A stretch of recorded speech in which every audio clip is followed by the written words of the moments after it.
Hi అండి. వంకాయ అనగానే చాలామందికి గుత్తొంకాయ గుర్తొస్తూ ఉంటుంది. చాలామంది ఇష్టంగా కూడా తింటూ ఉంటారు. లేదా వంకాయతో రోటి పచ్చడి లాంటిది ఏదైనా చేసుకొని ఇష్టంగా తింటారు.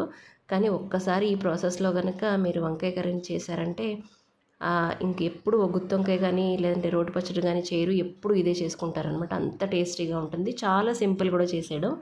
ఫస్ట్ అయితే వంకాయలని ఉప్పు, పసుపు వేసి ఒక్క 10 మినిట్స్ పాటు ఉడికించేసుకొని పక్కన పెట్టేసుకోవాలి. తర్వాత పోపులోకి కొంచెం ఆవాలు, జీలకర్ర, అలాగే మినపప్పు, శనగపప్పు వేసుకోవాలి.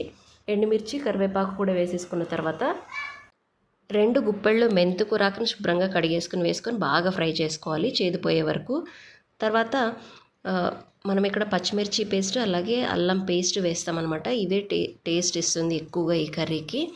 తర్వాత బాగా ఫ్రై అయిపోయిన తర్వాత 5 నిమిషాల పాటు మనం ఉడికించి పెట్టుకున్న వంకాయలు వేసేసి కలిపేసుకోవాలి. లాస్ట్లో నిమ్మరసం పిండుకొని తింటే చాలా